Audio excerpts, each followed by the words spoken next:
জয় জয় শ্রী রাধে। আজ বিল্বমঙ্গল সম্পর্কে আমরা আস্বাদন করছিলাম রাগ অনুরাগা ভক্তির পার্ট 4। আজ আমি বলছি বিল্বমঙ্গল ধরে।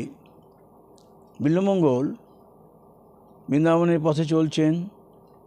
প্রথমে তিনি চিন্তামণি গুরু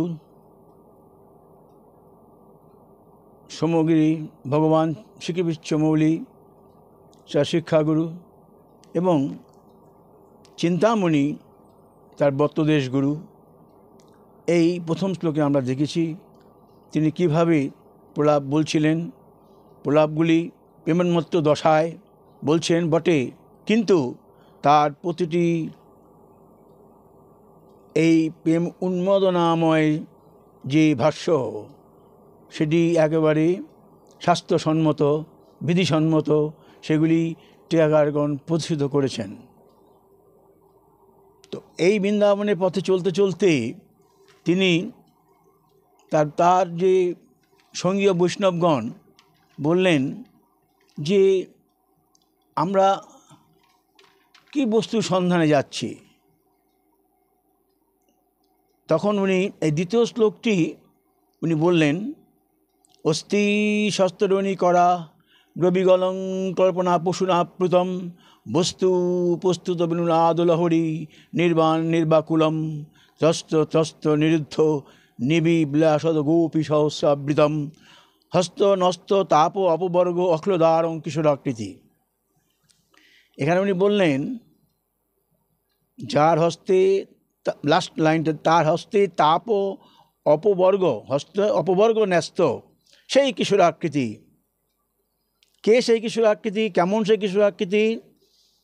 যার হস্তে অপবর্গ ন্যস্ত, যার হস্তে অপবর্গ, গুরুজন মুক্তি ভক্তি সবই তার হাতে ন্যস্ত, অপবর্গ ন্যস্ত, এবং যিনি অখিল উদার, সর্বজনের প্রতি উদার, এবং যিনি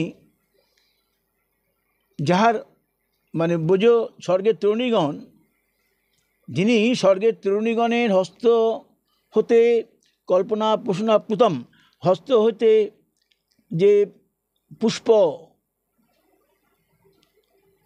আপ্লুত, পুষ্প বিগলিত হয়ে তার উপরে ন্যস্ত, তিনি অখিল উদার, যার হস্তে অপবর্গ ন্যস্ত, এবং যিনি স্বর্গের তরুণীগণের হস্ত হইতে বিগলিত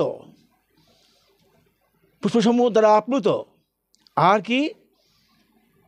ত্রস্ত ত্রস্ত নিরুদ্ধ নিবি বিলাস অগৃতং, এবং সমস্ত নিবি, সমস্ত ব্রজসুন্দরীদের স্খলিত নিবি দ্বারা, সমস্ত স্খলিত নিবি বিলাস গোপী সহস্রাবৃতম, সহস্র সহস্র গোপীর নিবিবন্ধন শিথিল করে দিতে পারেন যিনি, এবং যিনি প্রস্তুত বেণুনাদ লহরী, তার এই যে বেণুনাদ লহরীর দ্বারা সকলকে যিনি মুগ্ধ করেন, নির্বাকুলম নির্বাণ, মুগ্ধ করে দিচ্ছেন, নিজেও বিস্মিত হয়ে যাচ্ছেন। এই যে বস্তু, এই কিশোরাকৃতির বস্তুকে উনি নির্দেশ করলেন।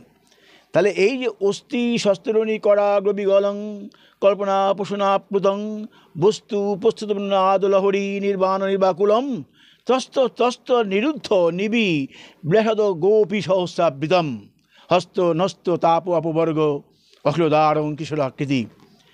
যিনি স্বর্গের তরুণীগণের হস্তাগ্রভাগ হইতে বিগলিত কল্পতরুর পুষ্পসমূহ দ্বারা আপ্লুত। স্বর্গের তরুণীরা পর্যন্ত, স্বর্গের তরুণী কেন, সকলেই বিমোহিত। তো এখানে এই দ্বিতীয় শ্লোকে বলা হচ্ছে যিনি স্বর্গের তরুণীদের হস্তাগ্রহ হইতে আপ্লুত, বিগলিত পুষ্প দ্বারা আপ্লুত, এবং বেণুনাদ লহরীর মোহন মাধুর্যানন্দে নাকুল, যিনি, যাহারা এই বেণুনাদ লহরীর মোহন মাধুর্যানন্দে নির্বাকুল আর স্খলিত নিবি বিশিষ্ট, নিবি মানে কোমরবন্ধন, স্খলিত নিবি বিশিষ্ট সহস্র সহস্র গোপীর দ্বারা পরিবেষ্টিত। গোবিন্দ এই যে গোবিন্দের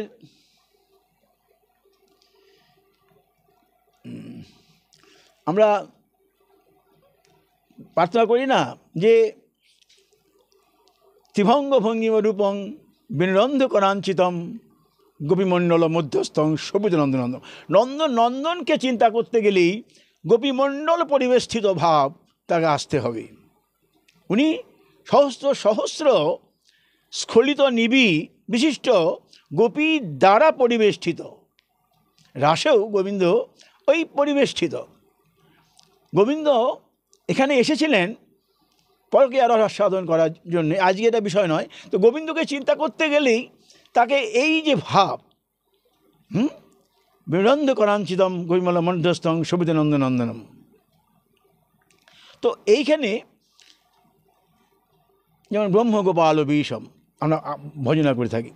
তো এইখানে এই যে শ্লোক, দ্বিতীয় শ্লোকটি উনি বললেন, অস্তি শস্ত্রণী করাগ্রবিগলং কল্পনা পশুনা প্রদং বস্তু বেণুলাদ লহরী নির্বাণ নির্বাকুলম ত্রস্ত ত্রস্ত নিরুদ্ধ নিবি বিলাসদ গোপী সহস্রাবৃতম হস্ত নস্ত অপবর্গ অখিলদারং কিশোরাকৃতি। যার হস্তে এই অপবর্গ ন্যস্ত এবং অখিল উদার এরও এক কিশোরাকৃতি বস্তু বৃন্দাবনে নিত্য বিরাজ করছেন। এই দ্বিতীয় শ্লোক বস্তু নির্দেশ করলেন। প্রথম শ্লোকে উনি বললেন যে চিন্তামণি গুরু জয়তী সমগিরি এবং শিক্ষাপিচ্ছমল্লী শিক্ষাগুরু বললেন, এইটা তাকে বন্দনা করলেন। প্রত্যেকটি গ্রন্থ লিখতে গেলেই তাকে আগে তার বন্দনা, তার বস্তু নির্দেশ, তাকে নমস্কার করতে হয়। তো বিল্বমঙ্গল এখানে কোনো অভীষ্ট সিদ্ধির জন্য এটা করেননি। উনি উন্মত্তময় প্রলাপে যে কথাগুলি বলেছেন সে কথাগুলি কত শুদ্ধ সেটি টিকাকারগণ আগের শ্লোকে দেখেছি প্রতিষ্ঠিত করেছেন। এখানেও বিল্বমঙ্গল যে কথাটা বললেন সেইটি আবার টিকাকারগণ বলছেন যে বিল্বমঙ্গলের বৃন্দাবনের পথে চলতে চলতে উনি বাহ্য দশায় উৎকণ্ঠার সহিত ভক্তি সিদ্ধান্ত আলোচনা করছেন। দেখুন উনি প্রলাপময় যে শ্লোকগুলি বলছেন, সঙ্গী বৈষ্ণবগণ লিখছেন, বলছেন ভক্তি সিদ্ধান্ত আলোচনা করছেন, তার চিত্ত দুই দশায় অবস্থিত ছিল। তার সাধক দশা, অন্তর্দশা। তার সাধক দশায় সাধক রীতিতে উৎকণ্ঠার আবেশ, আর অন্তর্দশায় সিদ্ধ প্রায় লালসায় রসদগারী সিদ্ধান্ত। দুটো সিদ্ধান্ত, একটা সাধক দশায় সাধক রীতিতে উৎকণ্ঠার আবেশ, আর আরেকটা হচ্ছে অন্তর্দশায় তার সিদ্ধ প্রায় লালসায় রসদগারী সিদ্ধান্ত। উনি সিদ্ধ, গোবিন্দের সঙ্গে কথা বলছেন, দর্শন করছেন গোবিন্দের সঙ্গে লীলাসুখ। তো এখানে প্রতিটি শ্লোকে উনি দুটো এরা টিকাকারগণ বলছেন যে বাহ্য দশা ও অন্তর্দশায় আবেশিত চিত্তে একই শ্লোকের দুই প্রকার অর্থ মুখ হতে নির্গত হয়েছেন। টিকাকারগণ বলছেন একই শ্লোকের দুই প্রকার অর্থ নির্গত হচ্ছে। যদিও এই শ্লোকগুলি প্রেম উন্মাদনাময় প্রলাপ মাত্র, কিন্তু তার অনুসন্ধানই নাই, তথাপি তার এই প্রলাপগুলি কত শুদ্ধ এবং কত ভক্তি সিদ্ধান্ত রসাদি অনুসরণ করেছেন সেটা টিকাকারগণ বলছেন। কারণ শুদ্ধ প্রেম যদি থাকে তার মুখ হতে কখনোই ভক্তি সিদ্ধান্ত বিরুদ্ধ আসতে পারে না। এমনকি উন্মাদ অবস্থাও এই সিদ্ধান্ত কখনোই আসবে না, ভক্তি সিদ্ধান্তকেই প্রসিদ্ধ করবে। বিল্বমঙ্গল চলছেন, তার সঙ্গীয় বৈষ্ণবগণ বলছেন, স্বামীন এত ব্যাকুলভাবে কী জন্য, কোথায় যাইবেন, তথা এমন কি বস্তু আছে? এই প্রশ্ন শুনেই এই যে বললেন তথা এমন কি বস্তু আছে, আপনি এত উদ্ভ্রান্ত, এত উন্মাদনের মধ্যে ছুটছেন, তথায় কি আছে?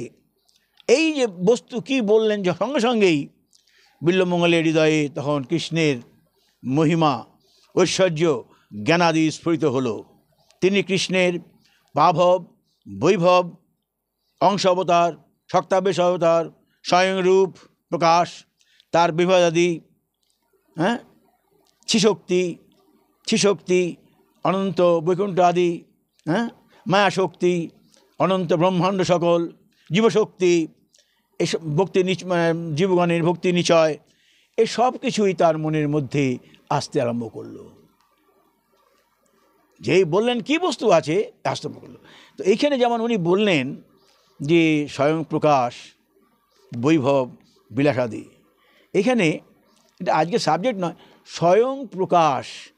কৃষ্ণ যখন স্বয়ং প্রকাশ তখন তিনি ব্রজনন্দন কৃষ্ণ, আর যখন তার বিলাস তখন তিনি নারায়ণ। কখনোই বিলাস মূর্তি পূর্ণ শক্তির সঙ্গে সমান হবে না। গোবিন্দের 64 গুণের অধিকারী, যখন তিনি নারায়ণ তখন তার 60টি গুণ, যখন তিনি শিব তখন 54টি গুণ। এই যে কৃষ্ণের থেকেই সব, কিন্তু তখন তার বিলাস মূর্তিটাই পূর্ণ মূর্তির থেকে কিছুটা কম। এই হলো তার বিলাস, বুঝলেন? প্রাভব এবং বিলাস, পূর্ণ শক্তি এবং তার অংশ শক্তি কিছুটা কম, এইগুলো। তাহলে এইরকম উনি বললেন। এই যে মায়াশক্তি, জীবশক্তি হলো। এবারে শ্রীমদ্ ভাগবতেই বলা আছে যে কৃষ্ণই সকলের আশ্রয়।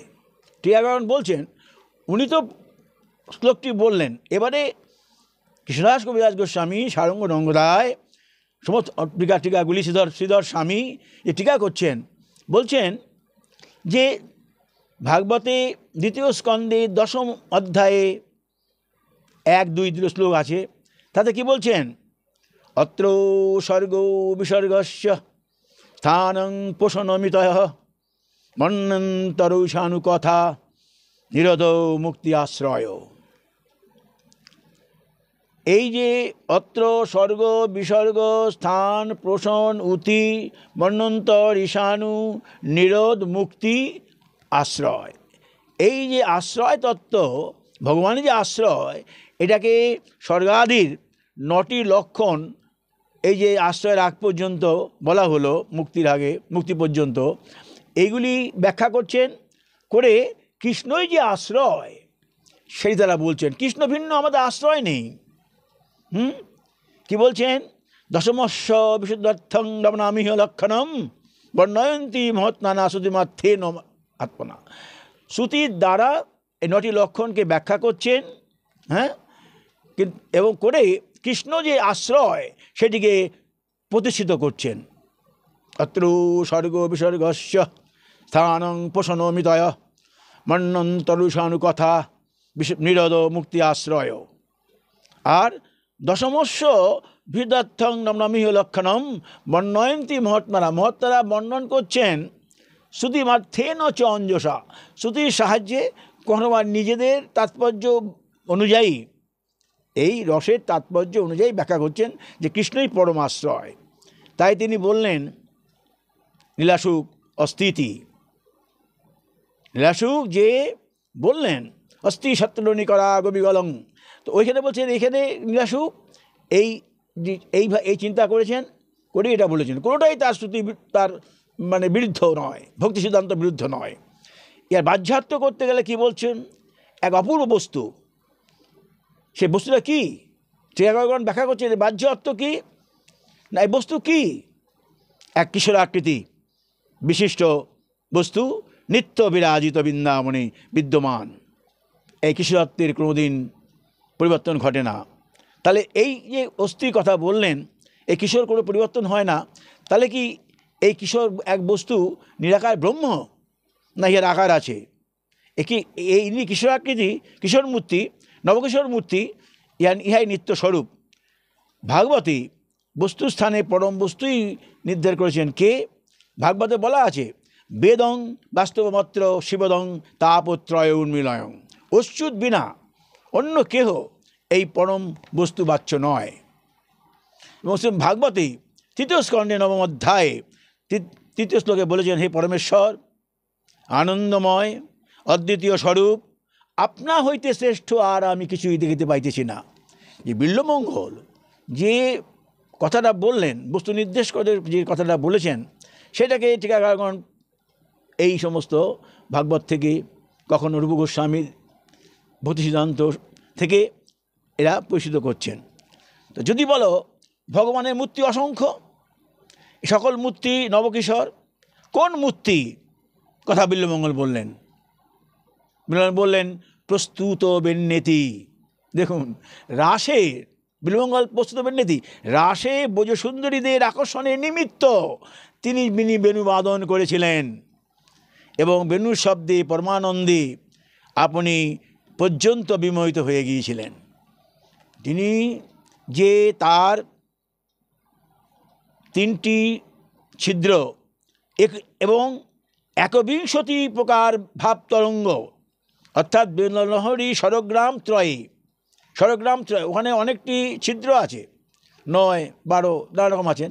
তো এই স্বরগ্রাম ত্রয়ী যে 21 প্রকার তরঙ্গ উনি বাজালেন, নির্দেশ করলেন, হ্যাঁ, ইয়া নির্বাকুলম মুক্তি, নির্বাকুলম, ইনি আকুল হয়ে যান। গোবিন্দ নিজে পর্যন্ত আকুল হয়ে যান, এমনকি ব্রহ্মা নারদ সকলেই আকুল হয়ে যান, স্বর্গের অপ্সরীগণ পর্যন্ত আকুল হয়ে যান, লক্ষ্মী দেবী পর্যন্ত আকুল হয়ে যান, নিজেও বিমোহিত হয়ে যান, সমস্ত কিছু বিপরীতমুখী হয়ে যান, স্থির হয়ে যায় চঞ্চল হয়ে যায় স্থির, হ্যাঁ, পর্বত যায় গলি, হ্যাঁ, এবং গাভীগণ তার চর্বণ পর্যন্ত বন্ধ করে দেন। এই যে স্বরগ্রাম ত্রয়ী 21 প্রকার যে তরঙ্গ, সেই তরঙ্গের নিজেও আপ্লুত হয়ে যান, সবাই আপ্লুত হয়ে যায়। এই হলো এই বস্তু, ইনি নির্বাকুল হয়ে যান। তিনি আরও বললেন যে কৃষ্ণের মোহন বেণুরাদে আকৃষ্ট হয়ে তরুণীরা সায়ংকালে, ওই প্রথম শ্লোক বললেন, কল্পতরুর পুষ্পচয়ন করতে করতে হাত থেকে বিগলিত হয়ে গোবিন্দের উপর পড়ছেন, এই যে আপ্লুত হয়ে যাচ্ছেন, এই কৃষ্ণ মাধুর্যের আপ্লুত হয়ে যাচ্ছেন এবং কৃষ্ণের বেণুরাদ মাধুরীর মাধুর্যে তারা বিমোহিত হয়ে পড়েন। প্রেমে কম্পমান হেতু হাত থেকে পুষ্পগুলি পড়ে গোবিন্দকে আপ্লুত করে, আচ্ছাদিত করে, প্রেমবশত করে। আচ্ছা, ভাগবতে সুখদেব বললেন যে পুরাণে স্বর্গ বিসর্গ মুক্তি আশ্রয় এই 10 বিষয়ের বর্ণনা আছে। এই 10 বিষয়ের মধ্যে 10 মাস্টার তত্ত্বটি ঠিক কী নিঃসংশয়ে জানার জন্য আমাকে বলুন। এই সুখদেবের এই কথাটি শুনেই তিনি তখন এই দশমষ্ট বিশুদ্ধার্থং নবনামিহ লক্ষণম অত্র স্বর্গ বিসর্গস্য স্থানং পোষণমিতয় মন্বন্তরসানুকথা নিরদ মুক্তি আশ্রয়, এটা বললেন। টিকাকারগণ এটা বললেন, দশমস্য বিশুদ্ধার্থং নবনামিহ লক্ষণম বর্ণয়ন্তি মহত্তান শুধুমার্থেন চ অঞ্জসা, এটা বললেন টিকাকারগণ। আর বললেন বস্তুটা হচ্ছে বেদং বাস্তবমাত্র, বেদং বাস্তবমাত্র বস্তু শিবদং তাপত্রয় উন্মিলয়, তাপত্রয়কে যিনি মুক্ত করে দেন সেই পরম বস্তু, যে বস্তু তাপত্রয়কে বিনাশ করে, আদি দৈবিক আদি ভৌতিক, এই যে তাপ, হ্যাঁ, এই তাপগুলো বিনাশ হয়ে যায় যে বস্তু, সেই বস্তু নির্দেশ করলেন। তাহলে বিল্বমঙ্গল যে প্রথম শ্লোকে উনি করেছিলেন বন্দনা, গুরু বন্দনা, শিক্ষা গুরু বন্দনা, এবং চিন্তামণি যে তার বত্তদেশ গুরু, তিনিও সেটাকে বলেছিলেন। দ্বিতীয় শ্লোকে উনি বস্তু নির্দেশ করলেন। কি বস্তু? গোবিন্দ। কেমন বস্তু? শিবদং তাপত্রয় উন্মিলয়ং। এবং এই বস্তু কি? কিশোর আকৃতি। কেমন কিশোর আকৃতি? পরে বলবেন যে তার লিঙ্গ দেহ, গুণময় দেহ ত্যাগ করি সপাশ্বর দেহ ভক্তজনকে দেন। এই দ্বিতীয় শ্লোকে উনি এটা বলেছেন। কি বলেছেন?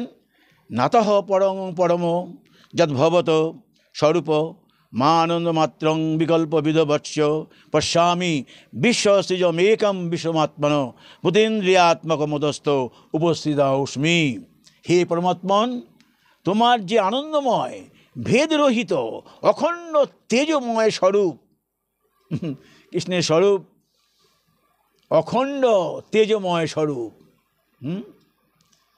64 গুণের অধিকারী যিনি, অখণ্ড তেজময় স্বরূপ, সেই তোমার এই রূপের থেকে কোনো রকমেই আমি ভিন্ন করতে পারছি না। হ্যাঁ, সুতরাং বিশ্বসৃষ্টকারী হয়েও যা বিশ্বাতীত, তোমার সেই অদ্বিতীয় রূপের আমি শপথ গ্রহণ করছি। তোমার সেই রূপই সমস্ত ভূত ও ইন্দ্রিয়াদির অধিষ্ঠান, কৃষ্ণাকৃতির মূর্তি। আরও বললেন যে বেণুলাদ রহরি সুন্দর দিয়ে কর্ণে প্রবেশ করা মাত্রই আনন্দে মুগ্ধ হয়ে যান, দেহ বিবশ হয়ে যায়। গুরুজন ভর্তা প্রভৃতির সম্মুখে তাদের নিবন্ধন শিথিল হয়ে যায়। দেখুন, গুরুজনদের সামনে পর্যন্ত তাদের নিবন্ধন শিথিল হয়ে যায়, কম্পিত হয়ে যান। তাই বলছেন যে এই রকম লজ্জাবশত সেই নিবি দ্বারা কোনো রকমে ধরে রাখেন এই প্রেম বৈবস্যতা হেতু তারা নিজের লজ্জা আবরণ কোনো রকমে শিথিল করে ধরে রাখেন। এমন সহস্র সহস্র গোপী গোবিন্দের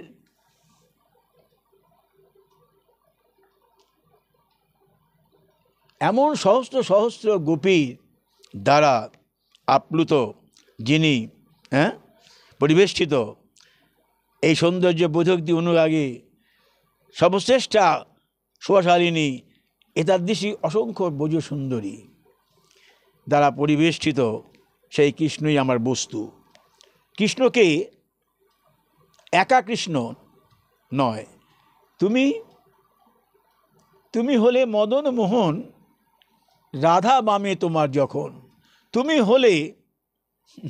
তুমি হলে গিরিরাজ ধরন, রাধা তোমার শক্তি তখন, তুমি হলে গৌরাঙ্গ যখন, রাধার ভাব কান্তি তোমার তখন। দেখুন, গোবিন্দ সবসময় পরিবেষ্টিত, গোপীমণ্ডল দ্বারা পরিবেষ্টিত। তো এইখানে তাই বলছেন এই কৃষ্ণকে, এমন এই বস্তুকে, আমার যে কল্পিত বস্তু তার থেকে আমি কখনোই ভিন্ন করতে পারি না। অসংখ্য ব্রজ সুন্দরী কর্তৃক এই বস্তু প্রতিনিয়তই পরিবৃত, প্রতিনিয়ত উনি ক্রিয়াশীল, প্রতিনিয়ত উনি আপ্লুত। একা গোবিন্দ আমরা আস্বাদন করতে পারি না, হয় না আস্বাদন, থাকেন না উনি একা। 64 দ্বন্দ্বই তো উনি ক্রিয়া করেন। মা যশোদা সাজিয়ে দিলেন গোপাল, গোয়ালবাল, বলরাম চলল কোথায়?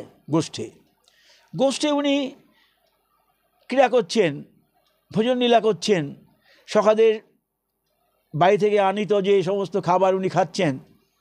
উনি যে এমন বস্তু তখন আর কেউ বুঝতে পারেন না। তাদের উচ্ছিষ্ট খাচ্ছেন, আনন্দ আস্বাদন করছেন, লীলা আস্বাদন করছেন। এবং সংকেত স্থানে যাচ্ছেন, আবার সন্ধ্যায় আগমন করছেন বাড়িতে।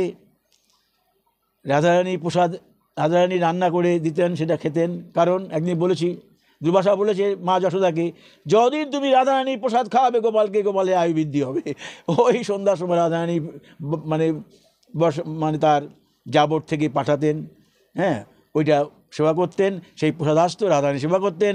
ওখান থেকে আবার বেরিয়ে আসছেন এই বংশীবট মনোমন্দিরে, বিভিন্ন রকম সমস্ত রজনী লীলা হতো। গোবিন্দ একা, গোবিন্দ ধেনু বৎস নিয়ে যাচ্ছেন, গোবিন্দ রাধারানীর সঙ্গে লীলা করছেন, গোবিন্দ বেণুবাদ্য করছেন, গোবিন্দ ভোজন লীলা করছেন। গোবিন্দ একা নয় তো, গোবিন্দ সহস্রাবৃত গোপীমণ্ডল পরিবেশন শুভনন্দনন্দনম, এই যে গোবিন্দ বস্তু, বেদংবাত মস্ত শিবদং তাপত্রয় উন্মিলয়ম, যিনি স্বভাব উন্মুখ প্রতজনকে প্রদান করে থাকেন, অপবর্গ দান করে থাকেন। অপবর্গ অর্থ কি না? বাহ্য সর্বান, এই অপবর্গ অর্থ হচ্ছে তার লিঙ্গ দেহ, আনন্দময় দেহ দান করেন। কৃষ্ণ ভজন উন্মুখ, তার যে ভক্তগণকে তার এই গুণময় দেহ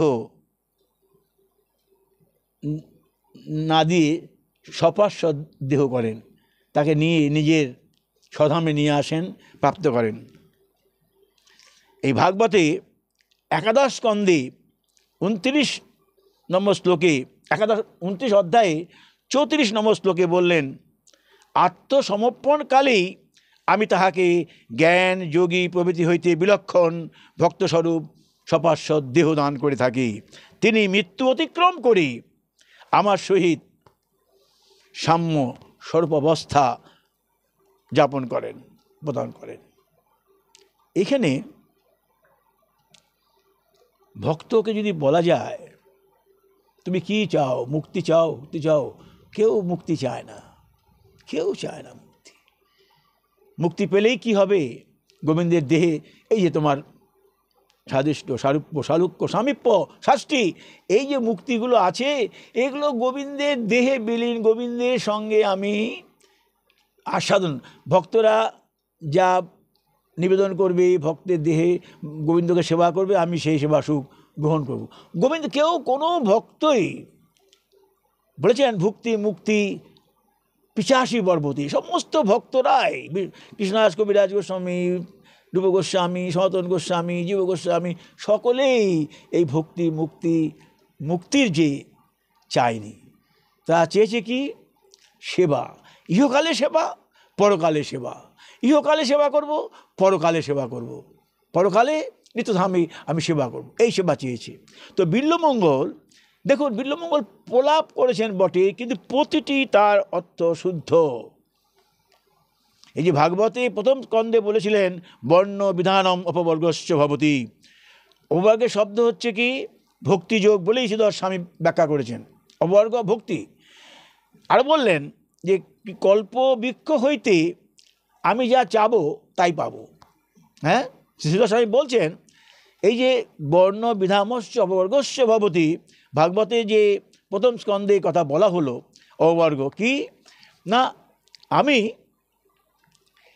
কল্পতরুর কাছে যা চাইবো, হে কল্পতরু আমাকে এই দিন, এই দাও, দেবে কল্পতরু, কিন্তু বিনা মাঙাতে, বিনা চাইলে কিছু কল্পতরু দেবে না। কিন্তু গোবিন্দ ভাগবতে পঞ্চম স্কন্ধে 19 নম্বর অধ্যায়ে 26 বলা আছে, সাধকের অনিচ্ছা সত্ত্বেও, দেখুন সাধক সাধন করে যাচ্ছে, তার মনে কিছু কামনা নেই, কামনা বাসনা নেই, সাধক সাধন করে না। তো সাধকের অনিচ্ছা সত্ত্বেও কৃপাপূর্বক তার সঙ্গে নিজের অশেষ মাধুর্যময় পদপল্লব স্থাপন করে পরমহিত সাধন করেন। সাধক না চাইলেও গোবিন্দ সাধন করেন। কল্পতরু না চাইলে পাবে না, কিন্তু গোবিন্দ এমন বস্তু যিনি না চাইলেও তাকে দেয়। এই হলো তার এই অপবর্গ শব্দের অর্থ করেছেন। তো লীলাসুখ কৃষ্ণের স্ফূর্তিতে বললেন, আমার পুরোভাগী এক বস্তু বিরাজ করিতেছেন। লীলাসুখ দেখতে পাচ্ছেন, গোবিন্দকে দেখতে পাচ্ছেন যে আমার সম্মুখে এক বস্তু বিরাজ করছেন, এই বস্তু নিত্য বৃন্দাবনে বিরাজিত।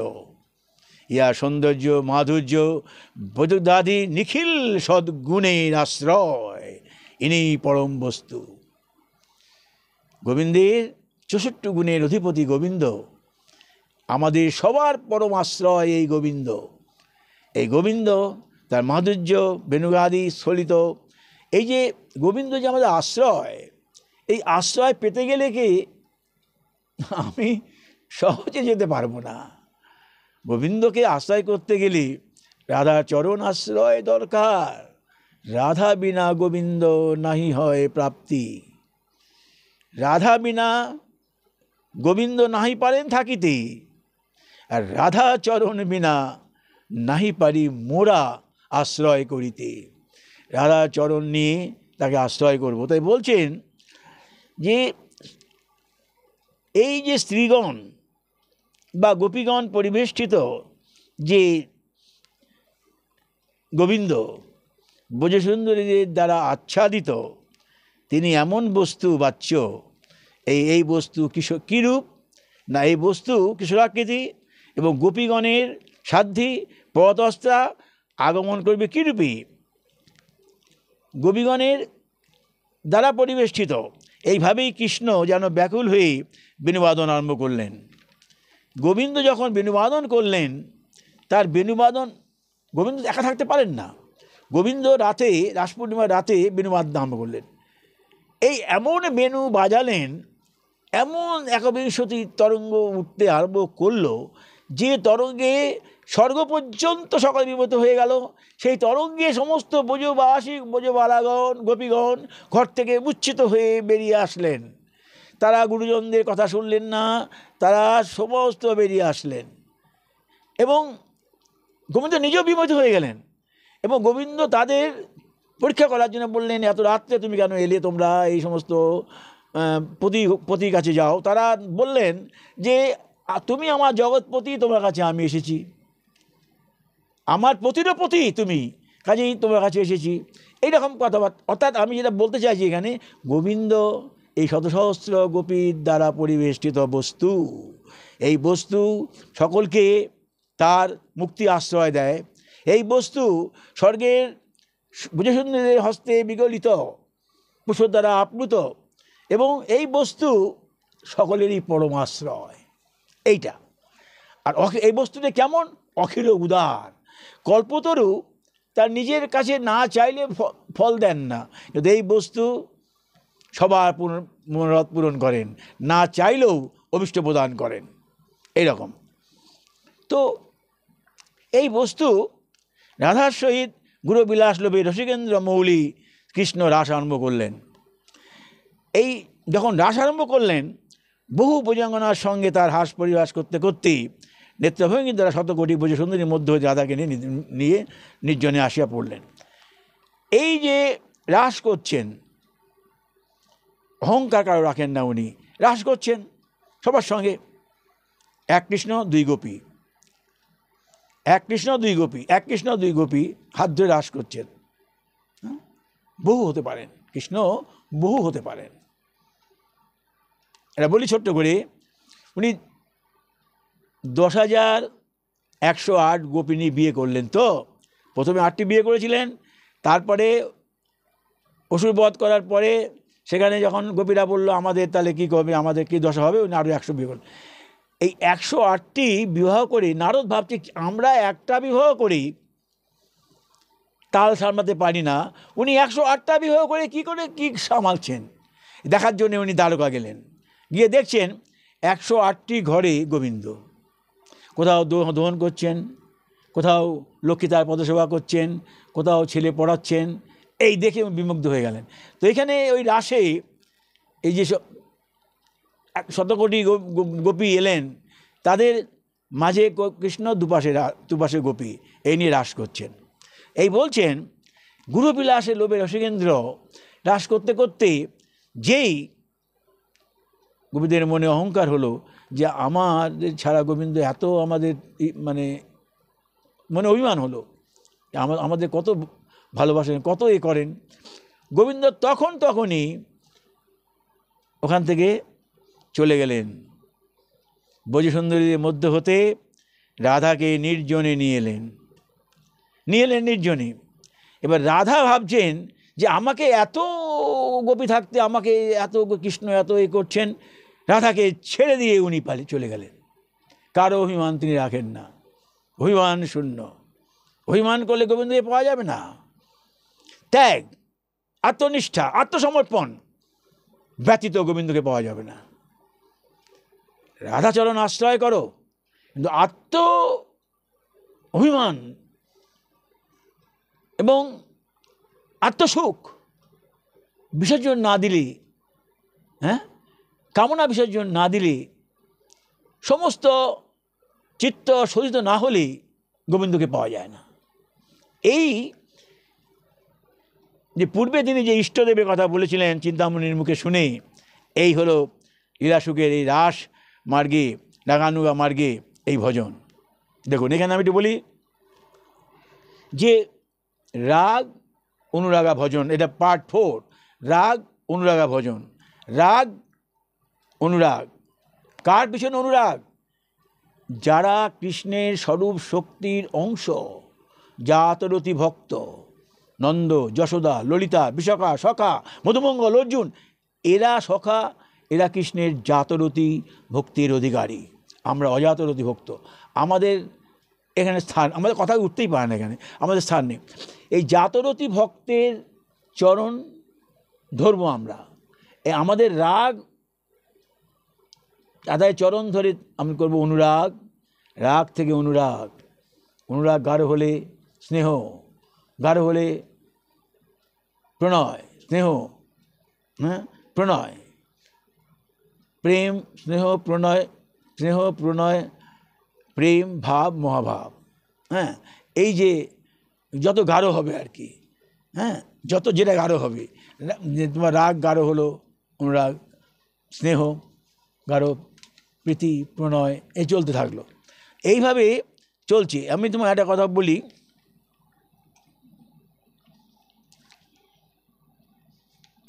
যে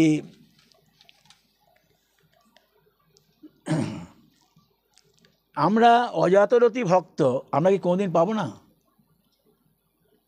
এক কথায় উত্তর দিলে বলতে হবে না। ব্রজবাসীদের চরণ, আবার কারা ব্রজবাসী? এখন যারা আছে তারা ব্রজবাসী নয়।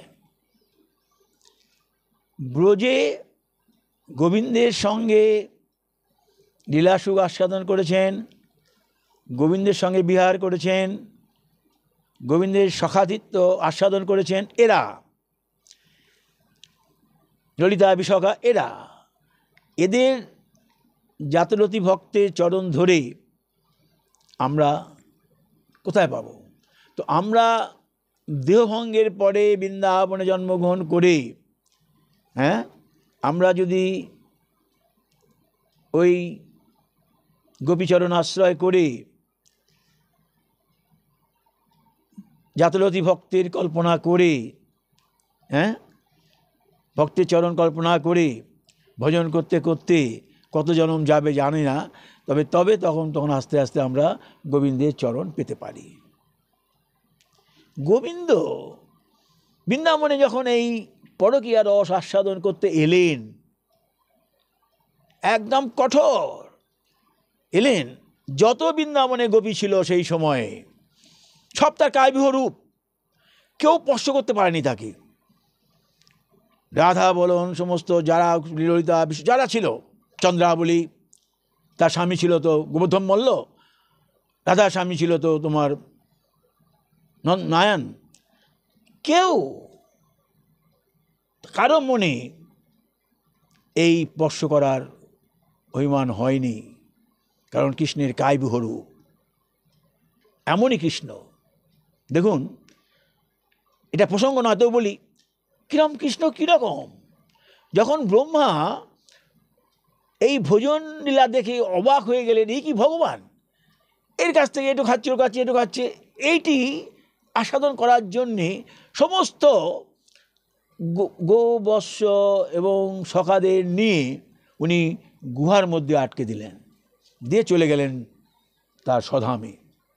গোবিন্দ যখন বুঝলেন যে ব্রহ্মার এই কাজ, গোবিন্দ প্রতিটি ঘরের ছেলে যেমন উনি হয়ে গেলেন, প্রতিটি বাছুর যেমন সেরকম হয়ে গেলেন, প্রতিটি, কেউ বুঝতে পারলেন না। একটি বছর যাচ্ছেন, মারা তাকে লালন পালন করছেন, যাচ্ছেন ধেনু নিয়ে আসছেন, কেউ বুঝতে পারল না, এমন গোবিন্দের লীলা। বলরাম একদিন দেখছে কি, আরে এ সব গরু বাছুর যা দেখছি সবার মধ্যেই গোবিন্দ দেখছি, কি ব্যাপার? তখন গোবিন্দ তাকে বললেন, তো এই গোবিন্দ এমন বস্তু, শিবদং বাস্তবমাত্র শিবদং তাপত্রয় উন্মিলন, এই বস্তু গোবিন্দের আমরা এত সহজে যদি কেউ ভাবে যে গোবিন্দ এত সহজে আস্বাদন করার বস্তু নয়। ভাব রসে সিক্ত প্রাণ গোবিন্দের সঙ্গে করি আমি চিত্তের আদান প্রদান। হ্যাঁ, গোবিন্দের সঙ্গে চিত্তের আদান প্রদান করি, কত কথা বলি মনে মনে গোবিন্দের সঙ্গে।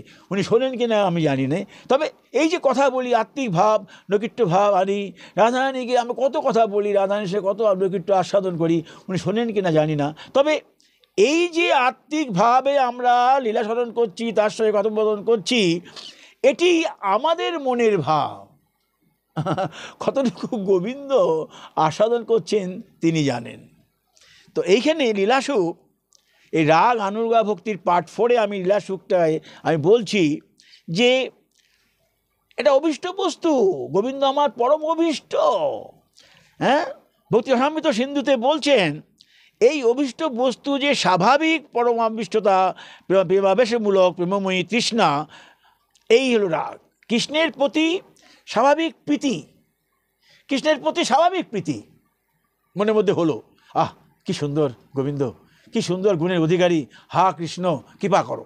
এই যে প্রথম রাগ, এই রাগ অনুরাগ ভক্তি, আমি রাগ হলো, সেই রাগ কোথায় যাবে? অনুরাগে যাবে। কার অনুরাগে যাবে? জাতয়তি ভক্তির অনুরাগে যাবে। এই রাগাত্মিতা ভক্তি যাবে, রাগাত্মিতা ভক্তি। তো এইখানে আজকে বললাম এই কথাই যে এই রাগ অনুরাগ ভক্তি উজ্জ্বল নীলমণিতে বলা আছে যে এই রাগ থেকে অনুরাগ এবং রতি ধীরা হলে তার নাম প্রেম। এরম প্রেম আস্তে আস্তে স্নেহ, প্রেম স্নেহ হবে, স্নেহ থেকে মান হবে, মান থেকে প্রণয় হবে, প্রণয় থেকে রাগ, রাগ থেকে অনুরাগ, তার থেকে ভাব, ভাব পরিণত হবে। কী করে হবে?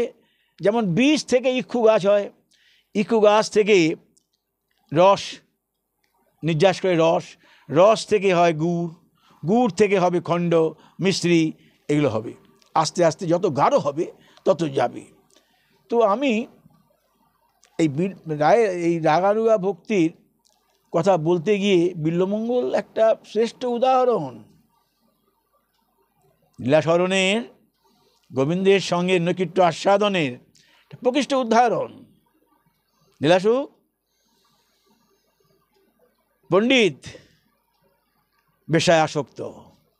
হ্যাঁ, চিন্তামণি যখন তাকে নির্দেশ করলেন, চিন্তামণি কিন্ডল দ্য ফায়ার, তাকে আগুন জ্বালিয়ে দিলেন। চিন্তামণিকে প্রণাম করি, বিল্বমঙ্গল সমগিরি আশ্রয় গ্রহণ করি 1 মাস ছিলেন, সেখানে গ্রন্থাদি লিখলেন। এই গুরু তাকে নাম দিলেন লীলাসুখ।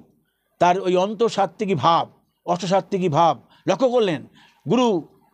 গুরু তো প্রথম চিনতে পারবি এর মধ্যে কি আছে, গুরুই প্রথম ধরে দেবে এর মধ্যে কি আছে। লীলাসুখ নাম দিলেন, চললেন বিল্বমঙ্গল বৃন্দাবনের পথে, আস্বাদন করতে লাগলেন।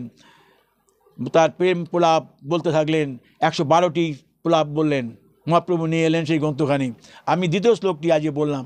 এই প্রেম প্রলাপ যতই করুক, সেটি ছিল ভক্তি সিদ্ধান্ত সমন্বিত। টিকাকারগণ সেটা ব্যাখ্যা করেছেন। হ্যাঁ, তাই আজকে আমি এটি বললাম, এই আপনাদের চরণে এটি আমি বললাম। একটি রাধারানীর চরণে আমি একটি যদি কোনো সঙ্গীত দিতে পারি, দেখি ঠাকুর কী করে।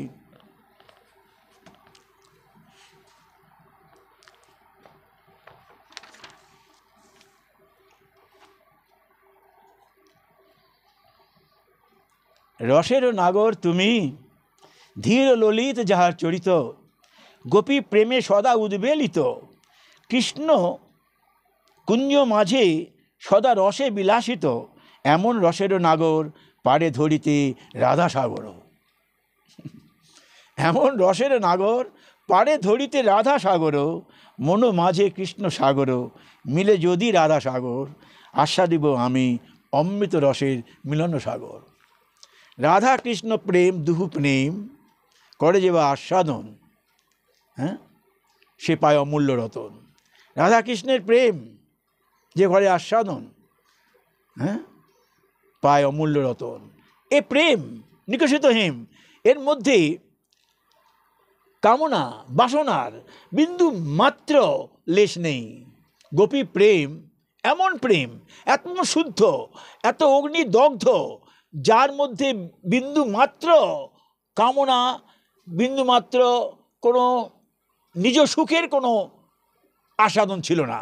রাধা সবসময় চাইছেন গোবিন্দ সুখী হলো কি, সখীগণ চাইছেন গোবিন্দ সুখী হলো কি। গোবিন্দ যদি কোনো সখীকে চুম্বন করেন, আলিঙ্গন করেন, সখী একটাই ভাবে যে গোবিন্দ সুখী হলো কি। এই ভাব কল্পনা করতে পারবো না আমরা। এই ভাব শুধু গোপী প্রেমেরই ভাব।